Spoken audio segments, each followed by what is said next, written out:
कर काटते हो। 5 साल के बाद एक ऐसा मौका आता है जब इन नेताओं को आपके घर पे आना पड़ता है। ये इस लोकतंत्र की ताकत है, ये बाबा साहब अंबेडकर के बनाए संविधान की ताकत है।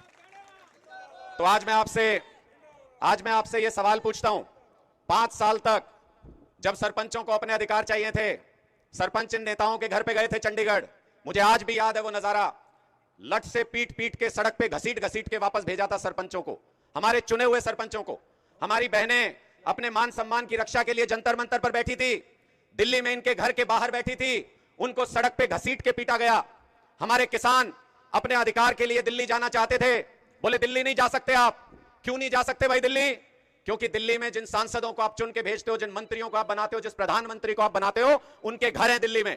जब हम इनके घर जाना चाहते थे, इन्होंने हमारे ऊपर गोलियां चलाई, लाठियां चलाई, सड़कों पे घसीटा, हमें गोलियां तक मारी, बोरियों के अंदर डाल डाल के किसानों को पीटा। आप जब अपने समाज के अभिमान के लिए, स्वाभिमान के लिए आप जब इन नेताओं के पास गए, आपके साथ क्या व्यवहार किया था उसको भी याद रखना। मैं आपसे पूछता हूं, जब हम इनके घर जाना चाहते थे अपने सवाल लेके, कैसे इन्होंने हमारा सम्मान किया, कैसे हमारा वेलकम किया था?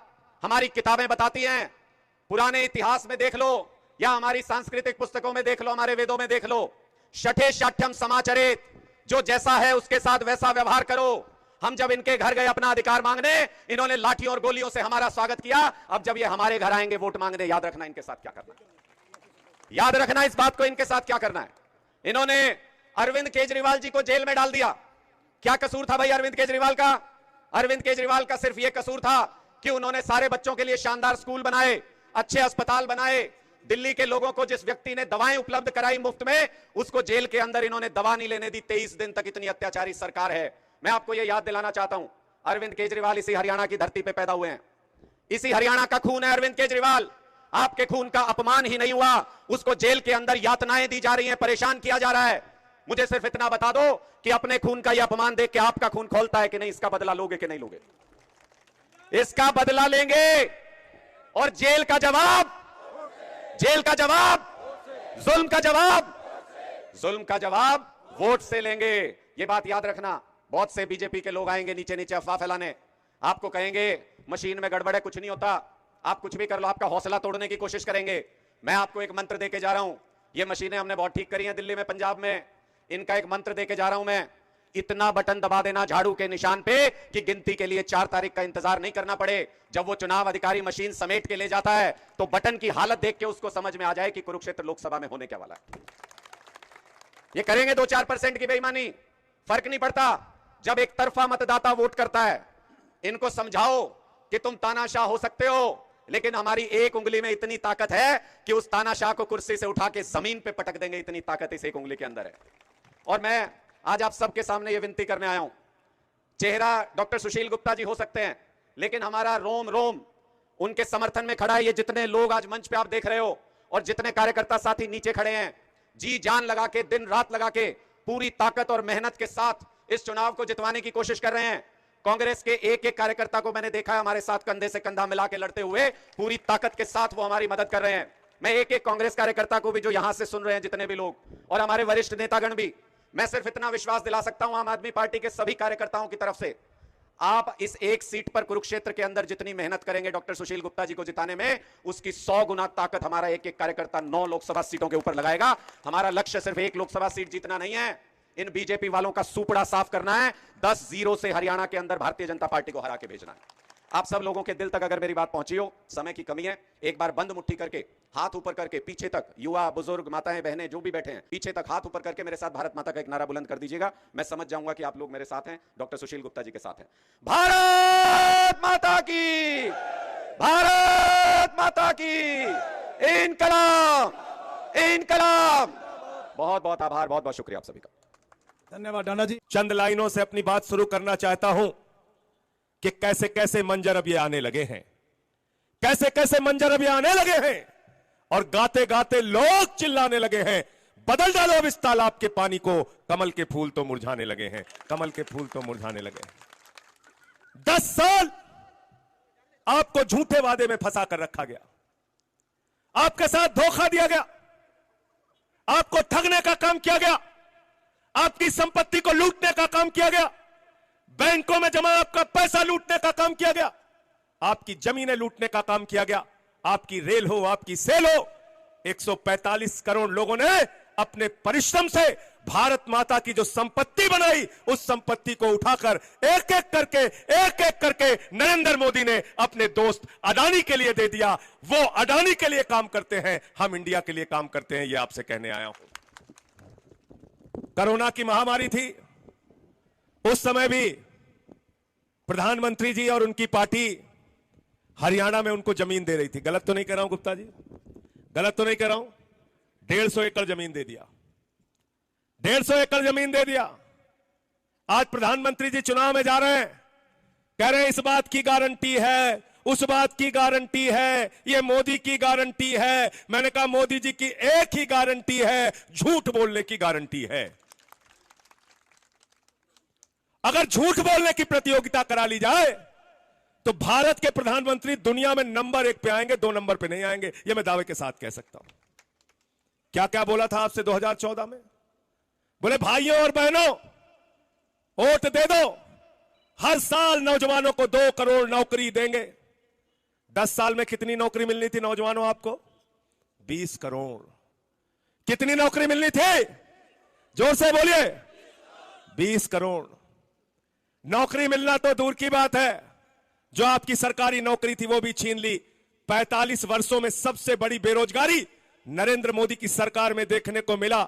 और जो हरियाणा का नौजवान, पंजाब का नौजवान, उत्तर प्रदेश का नौजवान, राजस्थान का नौजवान, बिहार का नौजवान सुबह उठकर मेहनत करता था, परिश्रम करता था, 4-4 घंटे वर्जिश करता था कि अपने शरीर को हम तैयार करेंगे और भारत माता की रक्षा के लिए सेना में भर्ती होकर गोली भी खानी होगी तो अपने सीने पर गोली खाएंगे। यह जज्बा हमारे नौजवानों का था।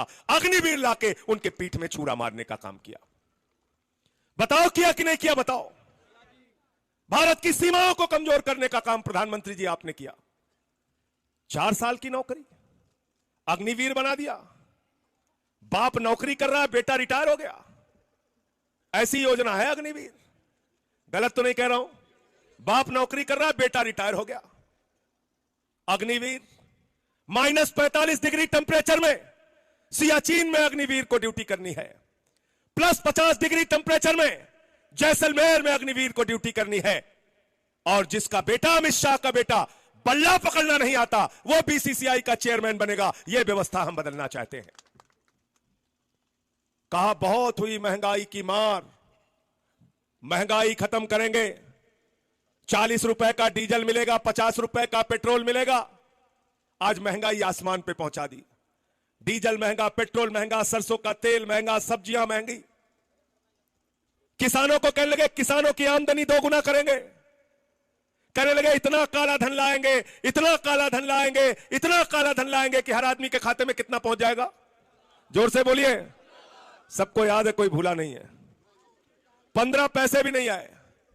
और हमारी माताएं बहनें जो बैठी हैं, इन्होंने अपने पति से 1000-500 की नोट छिपा के घर के संदूक में रखी थी कि बेटी की शादी होगी तो ये पैसा काम आ जाएगा, घर में कोई बीमार होगा तो ये पैसा काम आ जाएगा।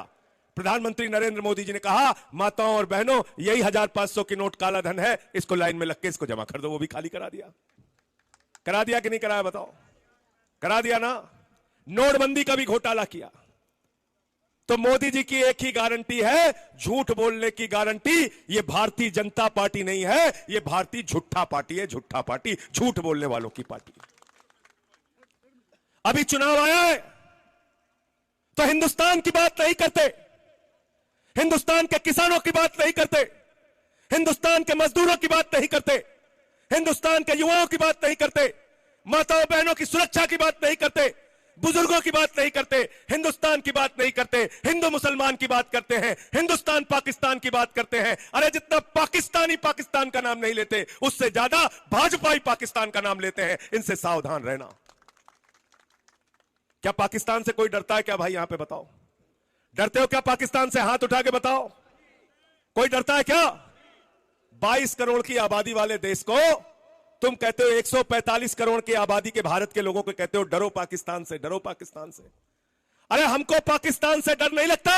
अगर भाजपाइयों को डर लगता है तो तुम लोग पाकिस्तान चले जाओ। हम लोग हिंदुस्तानी हैं, हिंदुस्तान की आन बान शान के लिए काम करते रहेंगे, लड़ते रहेंगे। पाकिस्तान से डराते हो? चुनाव आया तो मुद्दों की बात नहीं करते, हिंदू मुसलमान शुरू कर दिया। कहते तुम्हारा मंगलसूत्र लेके भाग जाएंगे कांग्रेस वाले। मंगलसूत्र, ये बहनें हमारी बैठी हैं, बताओ 2014 में कितने का मिलता था 1 तोला सोना? कितने का मिलता था? 24,000। कितने का मिलता था? अब कितने का हो गया? 75,000। आपका मंगलसूत्र अगर किसी ने चोरी किया है तो भारतीय जनता पार्टी के लोगों ने चोरी किया है। अब किया है तो बेलन लेके इनको दौड़ा लेना, कह देना 3 गुना तुमने मंगलसूत्र का दाम बढ़ा दिया। गलत तो नहीं कह रहा हूं? मंगलसूत्र की बात कर रहे हैं। देश में तानाशाही मचा रखी है। दिल्ली के 3 बार के लोकप्रिय मुख्यमंत्री आपके हरियाणा के लाल अरविंद केजरीवाल को पकड़ के जेल में डाल दिया। मैं पूछना चाहता हूं क्या गुनाह है अरविंद केजरीवाल का? यह कि वो आपके बच्चों के लिए अच्छी शिक्षा का इंतजाम करते हैं, यह कि वो माताओं बहनों के लिए बस की फ्री यात्रा करते हैं, यह कि उन्होंने दिल्ली में फ्री बिजली किया, फ्री पानी किया, फ्री शिक्षा किया, फ्री स्वास्थ्य किया, मोहल्ला क्लिनिक बनाया, बुजुर्गों की तीर्थ यात्रा कराई, और आज 1,000 रुपए प्रति माह महिलाओं को देने की स्कीम लाने वाले अरविंद केजरीवाल को उठा के जेल में डाल दिया। जेल का जवाब किससे देना है? किससे देना है? किससे देना है? अरे उस आदमी ने IRS की नौकरी को लात मार दिया, 49 दिन की मुख्यमंत्री की कुर्सी को लात मार दिया। आज कहते हो केजरीवाल इस्तीफा दो, केजरीवाल इस्तीफा दो।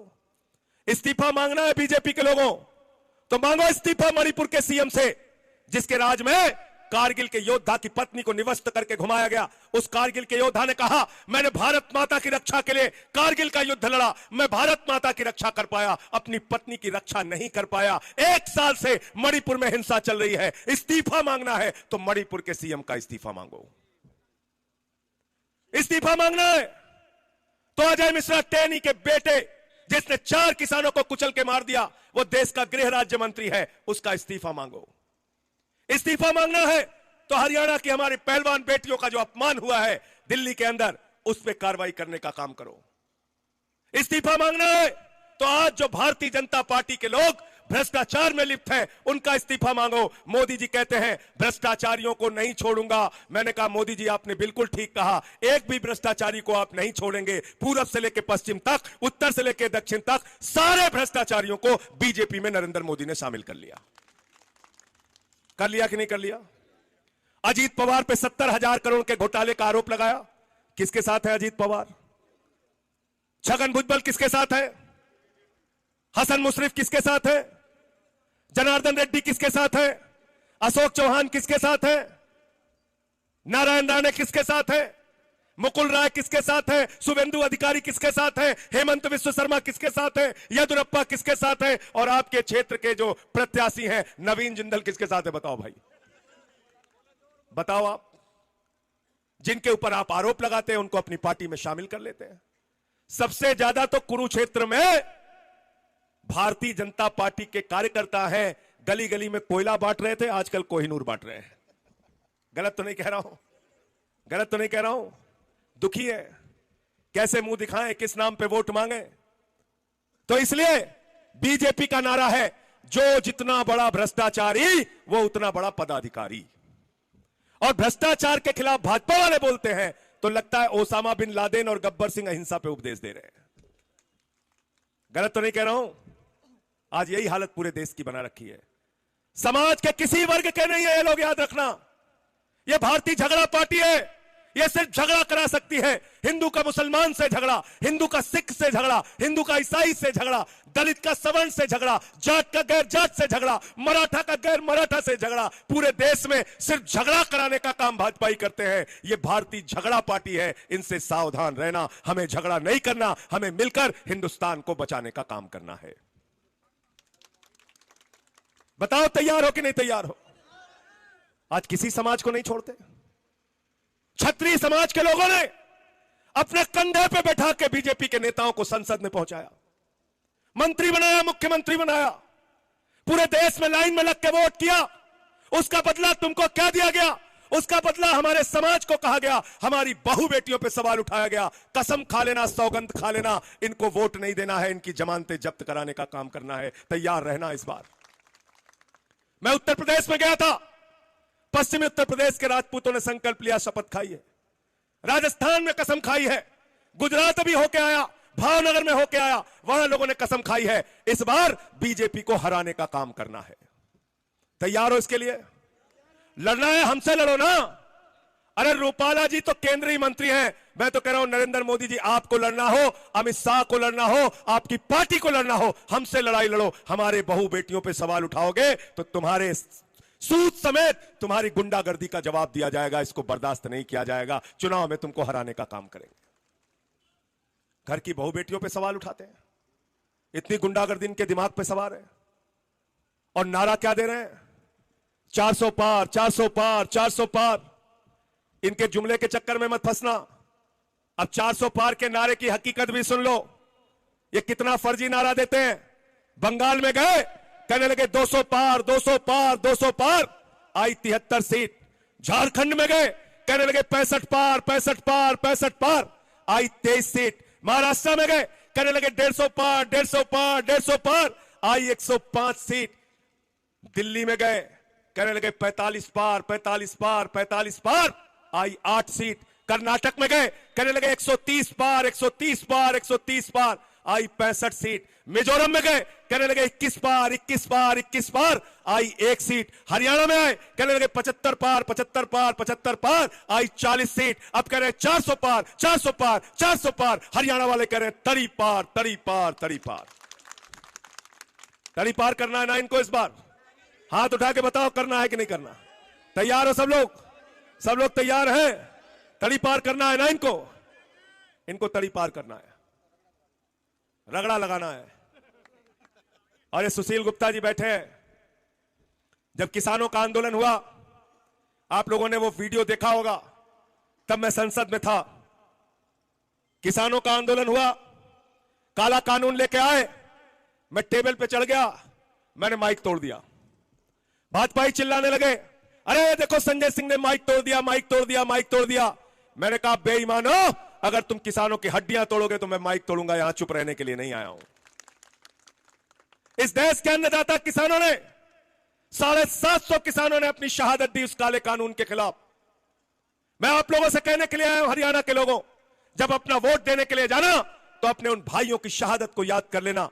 याद कर लेना कैसे आंसू गैस के गोले छोड़े गए, याद कर लेना कैसे सड़कों पे कीलें गाड़ी गई, याद करना कैसे आपको लाठियों से पीटा गया। और ये सब कुछ है वो आपको याद रहेगा। मोदी सरकार का जुर्म याद रहेगा, तानाशाही याद रहेगी। जो कहते थे हम तुमको दिल्ली नहीं जाने देंगे, अब तुम कहना हम तुमको भी दिल्ली नहीं जाने देंगे।